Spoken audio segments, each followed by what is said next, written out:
పగపట్టిన త్రాచిపాము ఇంటిలో తిష్టవేసింది. తూర్పుగోదావరి జిల్లా గోకవరం మండలంలో అచ్యుతాపురం గ్రామంలో ఒక ఇంటిలో త్రాచిపాము కలకలం రేపింది.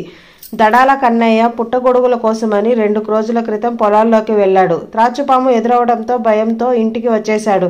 1 రోజు గడిచిన తర్వాత ఆ వ్యక్తి ఇంటికి నేరుగా త్రాచుపాము వచ్చి ఇంటిపైన పెంకులలో దాక్కుంది. ఎవరైనా ఆ వ్యక్తి పేరు పిలిచిన వెంటనే బుసలు కొడుతూ బయటకు వచ్చేది.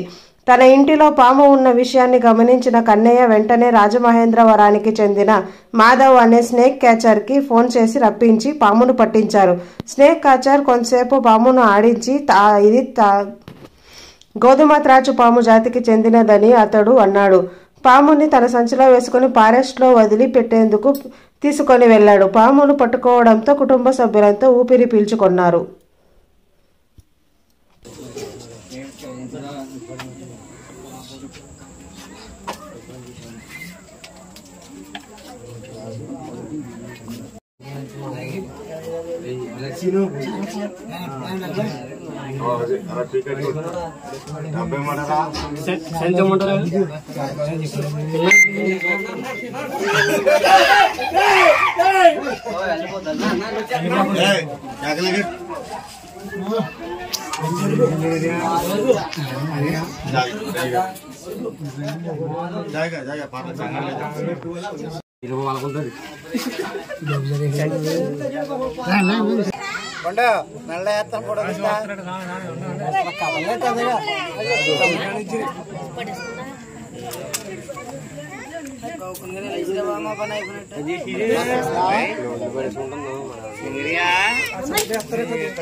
రాజమండ్రి నుంచి వచ్చాను నేను. అచ్యుతాపురం నుంచి ఫోన్ వచ్చింది నాకు పాము పట్టాలని.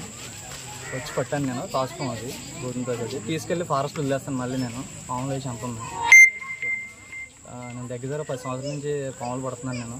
ఇలాగ ఎవరు ఫోన్ చేసిన దగ్గర వెళ్తాను నేను. వెళ్ళి పాములు చంపకుండా జాగ్రత్తగా పట్టుకొని ఫారెస్ట్లో తీసుకెళ్ళి వదిలేస్తాను. 10 సంవత్సరాలు ఎన్నిసార్లు? నెలకే ఎంత లేదు, నాకు 20 పాములను పడుతున్నాను. దీనికి ఏమైనా డబ్బులు ఏమైనా తీసుకుంటారు? ఛార్జెస్ ఉంటాయంటే కొంచెం మేము కూడా అక్కడి నుంచి రావాలి కదా, పెట్రోల్ గాడికి డిస్టెన్స్ గవర్నమెంట్ మాకేమీ అవ్వదు, మేము సొంతంగా ఇచ్చేస్తాం.